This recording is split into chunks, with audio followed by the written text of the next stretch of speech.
Et si, après New York, Londres, Berlin, Venise ou San Francisco, nous parlions de Rome dans Blow Up? Rome, l'unique objet de mon ressentiment? Rome, à qui vient ton bras d'immoler mon amant? Rome, qui t'a vu naître et que ton cœur adore? Rome enfin que je hais, parce qu'elle t'honore. Racine? Non, Corneille. Le chanteur? Bon, Rome, qui a donc inspiré les plus grands poètes et les plus grands cinéastes. Rome, ville éternelle, que l'on découvre en hélicoptère, en tous les cas Tom Hanks au début d'Anges et Démons. En avion, dans le Avanti de Billy Wilder, avec un accueil à l'aéroport qui peut être plutôt chic, dans le clan des Siciliens. Une ville éternelle que l'on peut rejoindre aussi en train, dans le ventre de l'architecte, avec une arrivée à la gare de Termini dans le Roma de Fellini. Ou pourquoi pas une ville éternelle rejointe en voiture pour Yves Montand et Claude Brasseur, un peu perdu dans le Grand Escogriffe. Une ville éternelle enfin que l'on peut arpenter au cinéma en vélo comme Lamberto Maggiorani dans Le voleur de bicyclette, en bus dans Gente di Roma d'Ettore Scola, ou en taxi peu bavard comme Marcello Mastroianni dans Dommage que tu sois une canaille, ou en taxi plus bavard comme Roberto Benigni dans Night on Earth. Et commençons cette évocation en remontant le temps, et pourquoi pas jusqu'à la Rome antique, lorsque la ville éternelle était le centre du monde, car c'est connu, le cinéma, via le péplum, est souvent revenu sur cette période, avec des personnages célèbres, incarnés par des acteurs célèbres, comme dans le Cléopâtre de Joseph Mankiewicz, Elizabeth Taylor en Cléopâtre, Richard Burton en Marc-Antoine et Rex Harrison en Jules César. Des péplums avec leurs passages obligés, notamment les Jeux du cirque, avec dans le Bénure de William Wyler, Charlton Heston et Stephen Boyd, qui s'affrontent avec quelques collègues dans le cirque Maximus. Et puis les affrontements plus violents pour Russell Crowe et sa bande dans le Gladiator de Ridley Scott. Une Rome antique dont le cinéma a aussi souvent filmé la décadence, voire la décomposition, dans le Satyricon de Fellini par exemple, avec des scènes d'orgie entrées dans l'histoire du cinéma, ou encore dans le Caligula de Tinto Brass, avec des scènes d'orgie qui n'ont rien à envier au film de Fellini.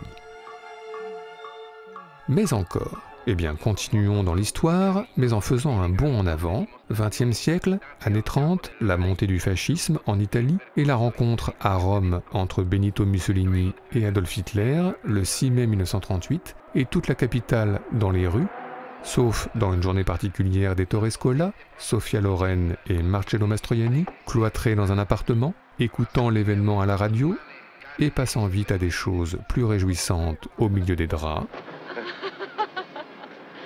Une période fasciste que l'on retrouve également dans Liberté mon amour de Mauro Bolognini, et dès le générique, avec un discours du Duce, et en surimpression, Claudia Cardinal et ses enfants, tous de rouge vêtus, en signe de protestation. Une Claudia Cardinal rebelle, qui ne porte donc pas les fascistes dans son cœur. Et puis la guerre, Rome sous les bombes, comme le montre Vittorio de Sica, avec des photos d'archives en ouverture de la Ciociara, puis en reconstituant la capitale en ruine, en ouverture. Tandis que Roberto Rossellini, dans Rome ville ouverte, c'est lui concentré sur la résistance romaine contre l'armée allemande, avec ses sacrifices et ses drames.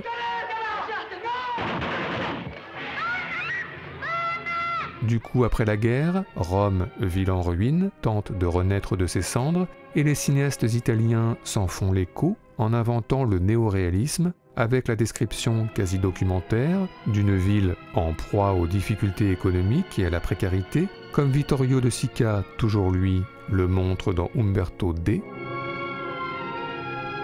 Et puis la reconstruction de nouveaux quartiers en bordure de Rome, comme celui de Don Bosco que décrit Pasolini au début des années 60 dans Mamma Roma. Enfin, quand certains grandissent dans une Rome modeste, d'autres jouissent du miracle économique de la fin des années 50, comme Marcello Mastroianni dans la Dolce Vita, adepte des mondanités diverses et variées, concentrées via Veneto, avec ses clubs, ses stars et ses paparazzi. Enfin, puisque nous sommes dans l'histoire, on s'en voudrait de ne pas évoquer les années 70 italiennes, et plus spécifiquement les années du terrorisme, dites les années de plomb, avec les Brigades Rouges, que décrit Michele Placido dans Romanzo Criminale, mais aussi le terrorisme d'État, que décrit Francesco Rosi dans Cadavres esquis, avec Lino Ventura en inspecteur romain enquêtant sur le meurtre de 3 juges. Enfin, citons le glaçant Enquête d'un citoyen au-dessus de tout soupçon d'Elio Petri, qui décrit un état policier fichant et mettant sur écoute tous ses citoyens, symbolisé par un Gian Maria Volonté très très cynique, porté par la musique éternelle d'Ennio Morricone.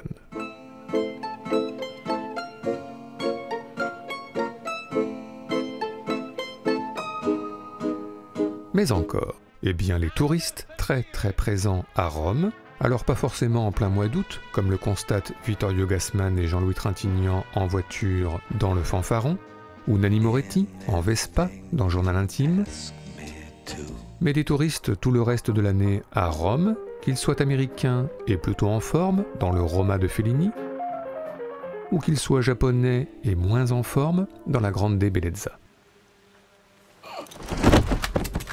Des étrangers de passage, le temps d'une scène ou d'un petit somme, place du peuple, comme River Phoenix dans My Own Private Idaho, ou des étrangers venus travailler à Rome, comme l'architecte Brian Dennehy dans Le ventre de l'architecte, ou comme Jesse Eisenberg dans To Rome with Love de Woody Allen. Sinon bien sûr, on vient à Rome comme Julia Roberts dans Manche, Prix, M pour se reconstruire sentimentalement, car oui, Rome est une ville éternelle, une ville d'histoire, mais aussi et surtout une ville d'amour, et ce jusqu'au cliché, comme on peut le voir dans La Fontaine des Amours de Jean Negulesco, avec sa romance quelque peu surannée, qui se concrétise à la Fontaine de Trévi. Idem pour la princesse Audrey Hepburn et le journaliste Gregory Peck dans Vacances romaines, qui se fréquentent place d'Espagne. N'oublions pas les éternels Sophia Loren et Marcello Mastroianni dans Hier, aujourd'hui et demain, qui se dévoilent dans le secret d'un appartement de la place Navone. Et puis Jennifer Jones et Montgomery Clift, qui se quittent, mais en fait pas sûrs, à la gare de Termini, dans Station Terminus de Vittorio De Sica, toujours lui. Enfin, n'oublions pas non plus, dans A Room in Rome de Julio Medem, la russe Natasha Yarovenko et l'espagnole Elena Anaya pour une passion romaine, le temps d'une nuit. Mais enfin, cela dit, des couples se déchirent aussi à Rome, par exemple celui de Louis Garrel et Monica Bellucci dans Un été brûlant, ou bien sûr celui de Brigitte Bardot et Michel Piccoli dans Le Mépris. Attends-moi quand même, tu exagères. Le Mépris qui nous amène à un lieu hors du temps à Rome, les studios de Cinecittà, que l'on peut voir par exemple dans 15 jours ailleurs, avec Kirk Douglas qui rend visite à son ami cinéaste Edward J. Robinson, ou dans le Bellissima de Luchino Visconti, des auditions à Cinecittà très crowdy, avec une Anna Magnani très motivée pour placer sa fille. Mais bien sûr, Cinecittà a rapidement représenté la fin d'un monde et la fin d'un cinéma dit classique, ce qu'a montré Jean-Luc Godard dans les années 60, dans Le Mépris, insistant sur des studios vides et en ruine ici. L'adresse, qu'est-ce que c'est? Ou des studios vides et en ruine là. Qu'est-ce qui se passe? Il n'y a personne ici, c'est complètement vide. Une idée d'un monde et d'un cinéma en fin de vie que souligne également Federico Fellini dans les années 80 dans Intervista. Enfin, nous évoquions un endroit hors du temps à Rome, alors il faudrait ajouter le Vatican, État dans l'État, que ce Vatican soit porté par un pape comme Jude Law dans la série The Young Pope, qui assume plutôt bien son statut, ou un Vatican porté par un pape comme Michel Piccoli dans Habemus Papam, qui lui assume un peu moins son statut. Un Vatican souvent présenté comme une forteresse inviolable, comme le constate Enzo Giannacci dans L'audience de Marco Ferreri, tentant tout au long du film d'entrer au Vatican pour y rencontrer le pape, mais sans cesse éconduit. Sans doute aurait-il dû faire appel pour entrer au Vatican à Tom Cruise et ses copains dans Mission Impossible le 3e, Et sans doute aurait-il dû faire appel, pour sortir du Vatican, à Bruce Willis dans Hudson Hawk. Bref, tout le monde au cinéma se rend à un moment ou à un autre à Rome, même James Bond version Daniel Craig pour une mission périlleuse dans Spectre, et même Jean Dujardin pour une mission moins périlleuse dans OSS 117, Le Caire, Nid d'espion, même Marty et ses copains dans Madagascar le 3e, et même la Panthère Rose dans La Panthère Rose le 1er, et enfin même Louis de Funès et Jacques Dinam déguisés en ecclésiastiques dans Fantomas se déchaîne, et même Louis de Funès et sa troupe dans L'Homme Orchestre. Et tout ceci nous a plus que jamais donné des envies de classement. C'est donc parti, on se dépêche, pour notre traditionnel top 5 subjectif, celui des meilleures scènes tournées à Rome, en tous les cas pour nous. Notre numéro 5 concerne le Colisée. Un Colisée que connaît bien Tony Servillo dans La Grande Bellezza de Paolo Sorrentino, mais surtout un Colisée qui a servi de théâtre à l'affrontement dantesque entre Bruce Lee et Chuck Norris dans La Fureur du Dragon, sous les yeux d'un chaton tout mignon. Mais enfin, difficile, en tous les cas pour nous, de concurrencer l'affrontement dans Le Gladiator de Ridley Scott entre l'empereur Joaquin Phoenix et le gladiateur Russell Crowe. Your fame is well-deserved, Spaniard. I don't think there's ever been a gladiator to match you. As for this young man, he insists you are Hector reborn. Or is it Hercules? Why doesn't the hero reveal himself and tell us all your real name? You do have a name. My name is Gladiator. How dare you show your back to me? Slave! You will remove your helmet and tell me your name.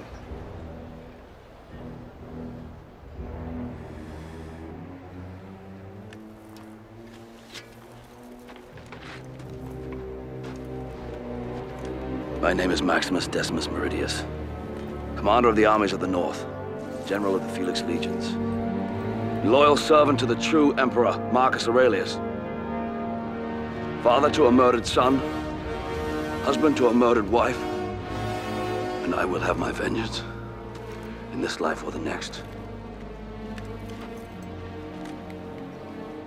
Notre numéro 4 concerne le quartier de l'Eure, imaginé sous Mussolini et achevé dans les années 70, un quartier moderne que l'on a souvent vu au cinéma, dans La Tentation du Docteur Antonio de Federico Fellini, avec une Anita Ekberg géante, mais aussi dans Le Ventre de l'architecte de Peter Greenaway, ou encore dans le Pasolini d'Abel Ferrara, un quartier aux allures de décor de science-fiction, comme on peut le voir dans Je suis une légende, avec Vincent Price en dernier homme sur Terre. Hey boy, where are you? Et puis il y a le final, lui aussi très SF, de l'Éclipse de Michelangelo Antonioni. Monica Vitti et Alain Delon doivent se retrouver, en tous les cas peut-être au crépuscule, dans le quartier de l'Eure. Antonioni se rend, lui, au rendez-vous, mais il n'a visiblement plus vraiment de personnage à filmer. Et comme il lui reste un peu de pellicule et de la lumière, alors il filme.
Notre numéro 3 commence par La fille qui en savait trop de Mario Bava.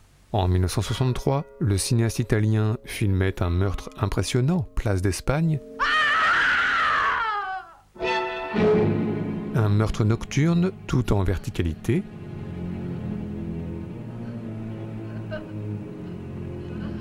Et bien dans Ténèbres, 20 ans plus tard, Dario Argento va prendre le contre-pied au moment d'imaginer le meurtre de John Saxon avec la modernité, la luminosité et l'horizontalité du centre commercial Les Terrasses dans le quartier de Casal Palocco.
Notre numéro 2, difficile de ne pas citer le Roma de Fellini, alors allons-y. La construction du métro, les architectes qui découvrent, en creusant, un appartement romain datant de plusieurs siècles, et cette beauté à peine dévoilée qui va se dérober et disparaître à jamais, avec cette question, comment avons-nous fait en près de 1000 sujets de blow-up depuis bientôt 10 ans pour ne pas encore avoir cité cette scène éternelle.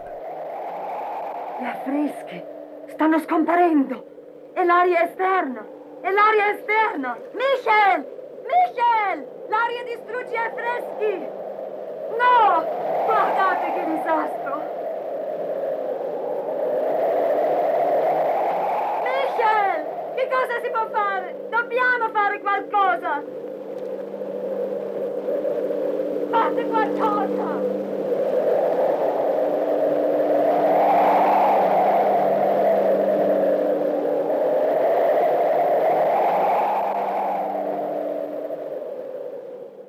Enfin, notre numéro 1 est pour nous l'évidence de l'évidence et concerne Pier Paolo Pasolini et plus précisément sa mort sur la plage d'Ostie, une mort filmée par Abel Ferrara dans son film Pasolini, mais aussi et enfin une mort suggérée par Nanni Moretti dans Journal intime au cours de son dernier périple en Vespa jusqu'au lieu du meurtre, le tout sur les notes au piano de Keith Jarrett.